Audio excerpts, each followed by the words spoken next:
Have you ever wondered if the two people you trust most in the world could be the ones to orchestrate your deepest nightmare? I saw it with my own eyes on the glowing screen of my wife's phone, left carelessly on the kitchen counter in our downtown Chicago apartment. It was a single text message, not from a stranger, but from my own father. The words were simple, sickeningly casual. He has no idea. See you at the usual spot, or that red dress I love. My world didn't just crack, it atomized. Every memory, every shared laugh, every promise we ever made became a lie replaying in slow motion. I stood there, the city lights of the magnificent mile twinkling outside. My heart hammering against my ribs, realizing my entire life was a meticulously crafted illusion. If you genuinely enjoy our stories, please subscribe to the channel. Tell us where you're from and what time it is right now. It's always fascinating to know how far our story flows. Before that night, my life was a blueprint of the American dream. I was a successful architect, and my wife, Amelia, was a rising star in the art gallery scene. We had a beautiful life, a condo with floor-to-ceiling windows overlooking Lake Michigan, and a circle of friends who envied our seemingly perfect partnership. My father, Richard, a retired financier, was my hero, the man who taught me everything about integrity and honor. He and Amelia were close, which I always saw as a blessing. He'd stop by the gallery, they'd have lunch, and I'd feel a quiet pride that the two most important people in my life got along so well. I was a fool. The change was subtle at first. Amelia started working late, blaming it on new exhibitions. It's a huge installation from a European artist. "Mark, it's all hands on deck," she'd say, her voice tired over the phone. She became surgically attached to her phone, angling it away from me whenever a text came in. Then came the credit card receipts for lunches at expensive restaurants on Rush Street I knew nothing about, and hotel bar tabs from the peninsula on days she was supposed to be at a work conference in a different part of the city. And I'd ask, her eyes would turn to ice. "Are you checking up on me? After everything I do for this family, you think I'm what? Running around?" The manipulation was flawless. She'd twist my concern into an accusation, making me feel small and untrusting. The woman I loved was replaced by a cold, defensive stranger. The villains grew bold, feeling untouchable. At my own birthday dinner, I watched my father place his hand on the small of Amelia's back, a gesture that lasted a second too long. They shared a look, a flicker of something possessive and secret that made the air go thin. I saw it, and they knew I saw it. They didn't even care. That was the moment the humiliation set in, a hot, coiling shame in my gut.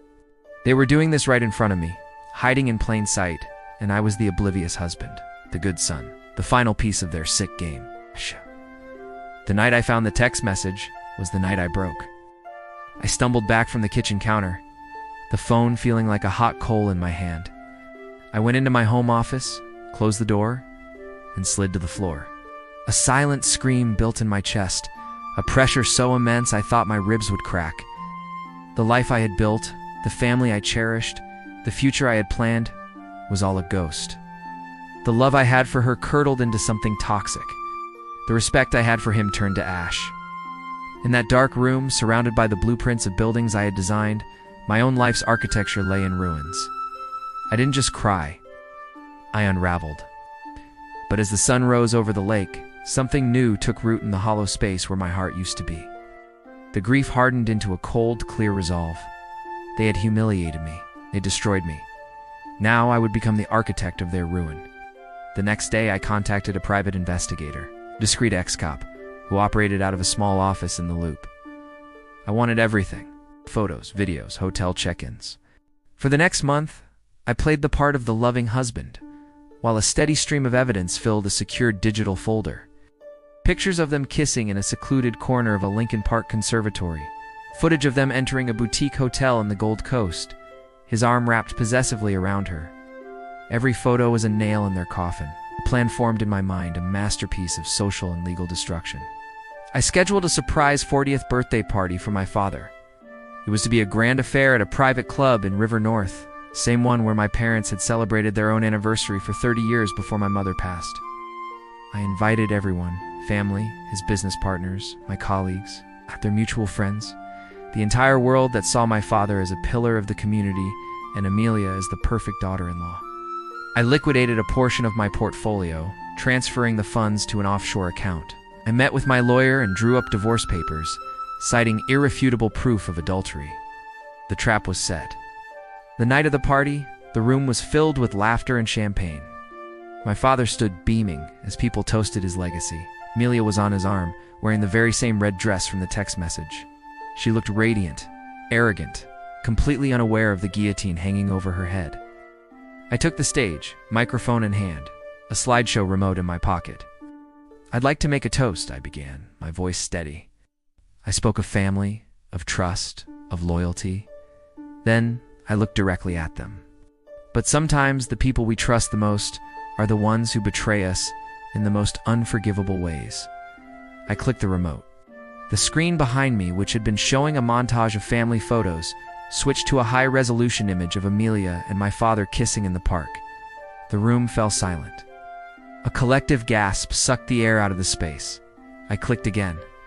A photo of them checking into the hotel, and again, a receipt for a necklace I never bought her. With each click, their faces drained of color. The whispers grew into a roar of shock and disgust. I let the final image hang in the air, then turned to Amelia. "The divorce papers will be served tomorrow," I said, my voice devoid of all emotion. I looked at my father, his face a mask of horror. "As for you, I no longer have a father." I placed the microphone down and walked out of the room, leaving the smoldering wreckage of their lives behind me. The fallout was absolute. Amelia was ruined, a social pariah.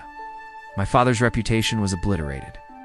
The silence in my apartment is the loudest sound I've ever heard. The end.